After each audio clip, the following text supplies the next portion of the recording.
क्या है नागलोक का रहस्य? क्या सच में नागलोक का गुप्त रहस्य भारत में मौजूद है? कौन है नाग वासुकी? कैसे हुआ नागवंश का उदय?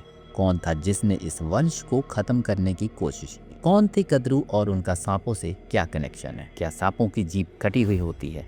क्या नागलोक के नाग आज भी जिंदा हैं? कहते हैं कि जब रात अपने चरम पर होती है, चारों तरफ घनघोर अंधेरे की चादर फैली है और हवाओं में तांत्रिकों का स्वर गूंजने लगे, तब एक अंधेरी और रहस्यमय दुनिया का उदय होता है जिसे नागलोक कहते हैं।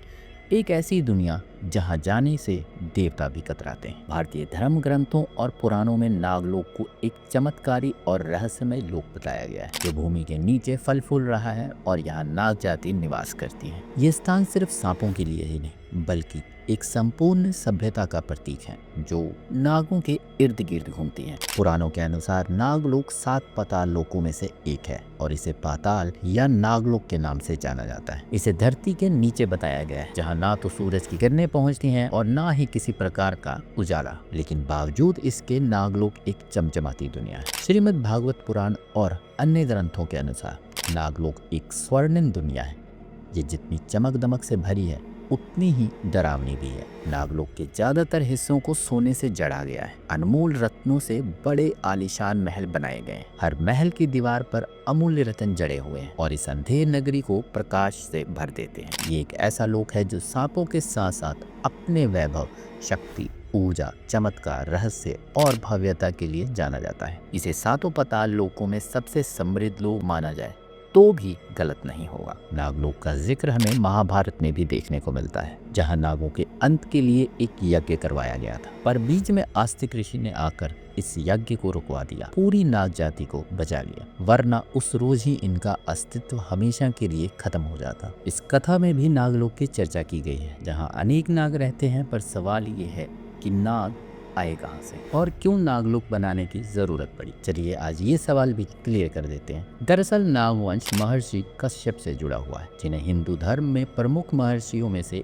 एक माना जाता है। उनकी कुल 13 पत्नियां थी जिनमें से एक थी कद्रू। महर्षि कश्यप की हर पत्नी से किसी न किसी जीव की उत्पत्ति हुई है। जैसे विंता से पक्षीराज गरुड़ की उत्पत्ति हुई थी, इसी तरह कद्रू नागवंश की उत्पत्ति का कारण बनी, जिनमें शेषनाग, वासुकी, तक्षक, करकोटा, पद्म और महापद्म जैसे तमाम शक्तिशाली नागों का नाम आता है। वैसे क्या आप जानते हैं कि नागों की जीभ कटी हुई होती है? इससे जुड़ी भी एक कथा है। कद्रू और विंता ने एक सफेद घोड़ा देखा। उसे देखकर कद्रू ने कहा कि इस घोड़े की पूंछ काली है, जबकि विंता ने कहा कि नहीं, इसकी पूंछ तो सफेद ही है। बस इस बात पर दोनों में बहस हुई और फिर शर्त लग गई। कद्रू ने कहा कि पूंछ काली है जबकि विंता सफेद पर ही अड़ी रही। तब कद्रू ने अपने नागपुत्रों से कहा कि वो घोड़े की पूंछ पर लिपट जाए ताकि पूंछ काली नजर आए, लेकिन नागपुत्रों ने ऐसा करने से इनकार कर दिया। क्रोध में आकर कद्रू ने अपने ही पुत्रों को श्राप दे दिया कि वो राजा जन्मे के यज्ञ में भस्म हो जाएंगे, लेकिन श्राप के डर से सांप अपनी माता की बात मान गए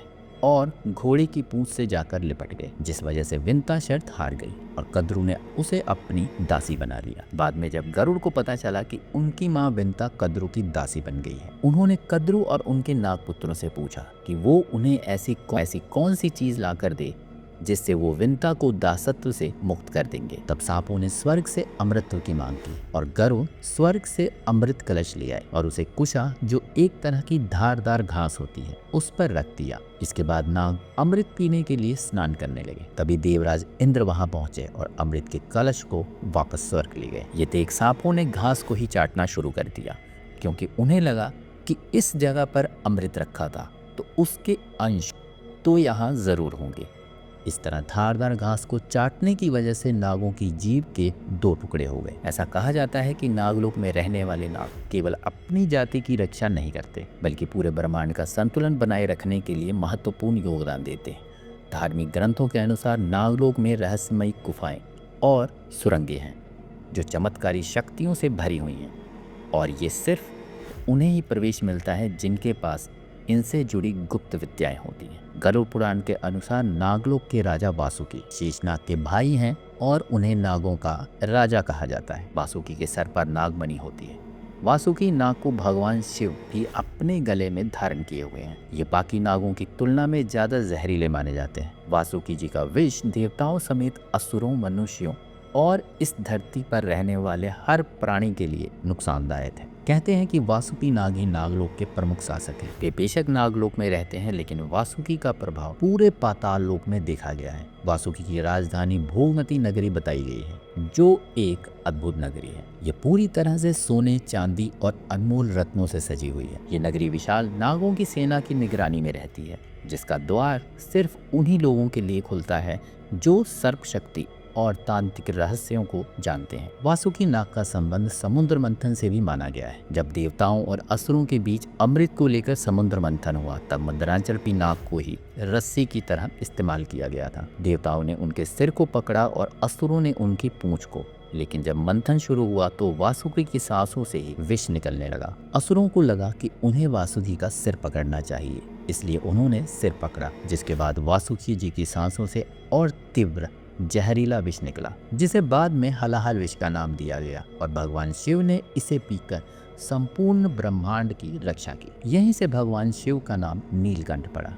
वासुकी जी के अलावा शेषनाग या अनंतनाग को भी नागों का राजा और नागलोक का सबसे प्रमुख नाग माना जाता है। इन्हें अनंत भी कहा जाता है, क्योंकि इनकी लंबाई और ऊर्जा की कोई सीमा नहीं है। शेषनाग भगवान विष्णु के शैया स्वरूप में प्रसिद्ध है और इन्हें अनंत स्वरूप और दिव्य शक्तियों का प्रतीक माना जाता है। ऐसा माना जाता है कि संपूर्ण पृथ्वी इन्हीं के फनों पर टिकी हुई है और ये योग साधना में लीन रहते हैं। तीसरे हैं तक्षक, जो एक शक्तिशाली और सबसे गुस्सैल नाग माने जाते हैं। महाभारत में भी ये जिक्र मिलता है कि तक्षक राजा परीक्षित के मृत्यु का कारण बने थे। यूं तो नागलोक में ज्यादातर जिक्र पुरुष नागों का ही होता है, किंतु यहाँ मनसा देवी या नागिन देवी का भी वास है। इन्हें नागों की देवी माना जाता है और बंगाल, असम, ओडिशा में इनकी पूजा भी की जाती है। आपको शायद यकीन ना हो, पर मान्यता ये है कि आज भी नागलोक जाने का रास्ता धरती पर मौजूद है, वो भी अपने भारत में। जी हाँ, लेकिन कहाँ? ये जानने से पहले वीडियो को लाइक शेयर करके चैनल को सब्सक्राइब जरूर कर लें। भारत के मध्य में स्थित है मध्य प्रदेश राज्य, जहाँ सतपुड़ा के जंगल भी मौजूद है,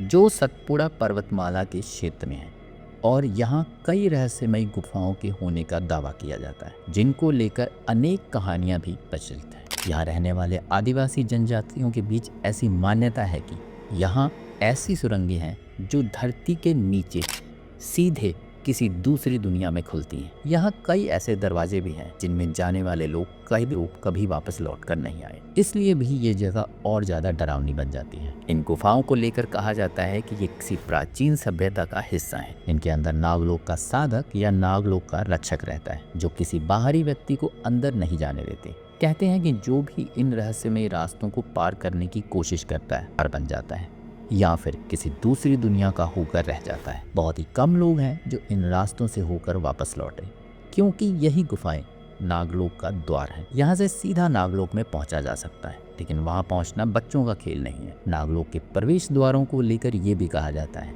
कि ये दरवाजे दक्षिण भारत, हिमालय और कई दूसरी जगहों पर भी स्थित हो सकते हैं, जैसे कि मानसरोवर झील। कैलाश पर्वत के निकट तिब्बत में स्थित मानसरोवर झील अध्यात्म का प्रतीक माना जाता है। कई ग्रंथ ये दावा करते हैं कि कैलाश पर्वत और मानसरोवर झील के नीचे एक गुप्त रास्ता है जो सीधा किसी दूसरी दुनिया में खुलता है।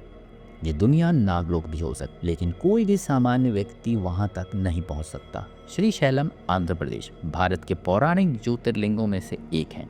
श्री शैलम जो भगवान मल्लिकार्जुन का पावन धाम है और इस स्थान को भी नागलोक से जोड़कर देखा जाता है, क्योंकि ये एक गुफा है जो आम लोगों के लिए बंद है, क्योंकि इसमें कुछ विशेष लोग ही प्रवेश कर। कई बार गुफा के आसपास और मंदिर परिसर में अद्भुत नागों की उपस्थिति देखी गई है, जो इस बात का प्रमाण है कि हो ना हो इस गुफा का नागलोक से कोई तो कनेक्शन है। ऐसे ही कुछ और भी जगहें हैं जिनके बारे में कहा जाता है कि वो नागलोक के लिए सीधा रास्ता इख्तियार करती हैं। हालांकि वैज्ञानिक दृष्टि से इन्हें सिर्फ प्राचीन गुफाओं की तरह ही देखा जाता है। लेकिन आपको क्या लगता है, क्या सच में नागलोक का कोई रास्ता आज भी कहीं छुपा बैठा है? क्या नागलोक है? अपनी राय हमें कमेंट बॉक्स में जरूर बताएं। वीडियो पसंद आई तो लाइक शेयर करके चैनल को सब्सक्राइब कर लें और बेल आइकन दबाना बिल्कुल ना भूलें। मिलता हूं अगली वीडियो में एक नए सस्पेंस के साथ। तब तक के लिए नमस्कार।